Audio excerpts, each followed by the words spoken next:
qoyskan waa qoys danyar kana kooban 8 qof ku nool magaalada Buuhoodle hooyo Aamina Maxamuud Jaamac waxay ka mid tahay qoyska danta yar oo deban cooshadahan ka sameeysan jiingadaha iyo foostooyinka ayay dhaxanta iyo milicda roobka ka galin dhulkan ay degan yihiin iyagu malaha waxa ka xanuunsan 3 wiil ay dhashay waxaana ku dhacay xanuunka loo yaqaan dhimirka wax isbitaal lama geyn hooyo Aamina ka hadlaysa waatan Sheekh Caawil Abshir ayaa bulshada ugu baaqay inay soo caawiyaan qoyska danta yar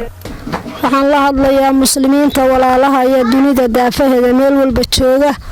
walaalahayga muslimiinta waxaan ka codsanayaa horta waxa la wixii qadar oo halka ka muuqda aad aragtaan horta waa Ilaahay qadarkiisa Ilaahay baa ii gartay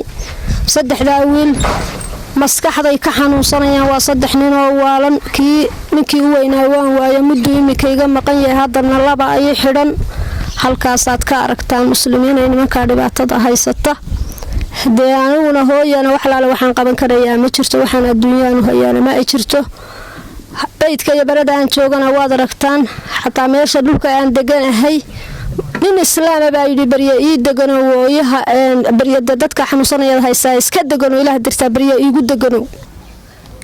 bismillaahir rahmaanir rahiim alxamdulillaahi rabbil aalamiin wassalaatu wassalaamu ala ashrafil mursaliin sayyidina muhammad ilaahay baa maamulka iyo qadarka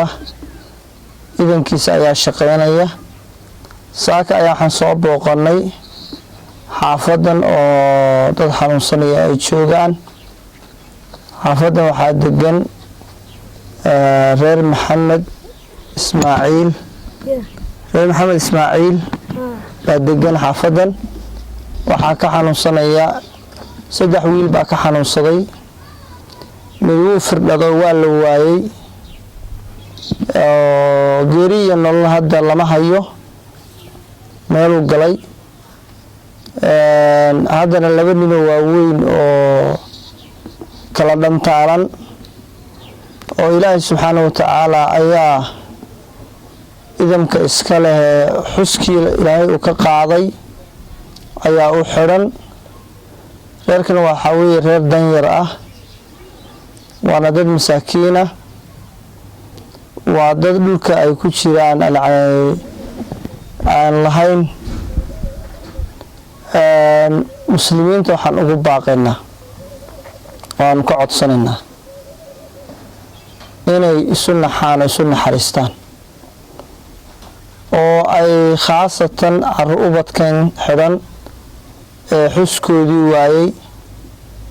ee xasuustii waayay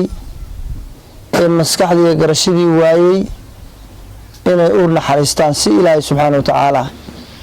uu inoogu naxariisto rasuulkuna wuxuu yiri sallallahu alayhi wa sallam arrahimuuna wa yarhamuhumur rahmaan irhamu man fil ardi yarhamkum man fis samaa kuwa naxariista ayaa Allah u naxariistaa way isku xiran tahay naxariistu qofka alla naxariis ka rabay ka cuud ka haysta ka baahan ee saboolka lagu eegaya kala wareejinta Allah iska leh maamulkana Allah iska leh inaga oo ku dhaqmayna hadalkii rasuulka sallallahu alayhi wa sallam iyo waanadii uu inooga tagay dhaxalgalka ahayd walaalayaal waxaan ka codsanaynaa inaad walaalihiina aad jeebka u furtaan oo aad u naxariisataan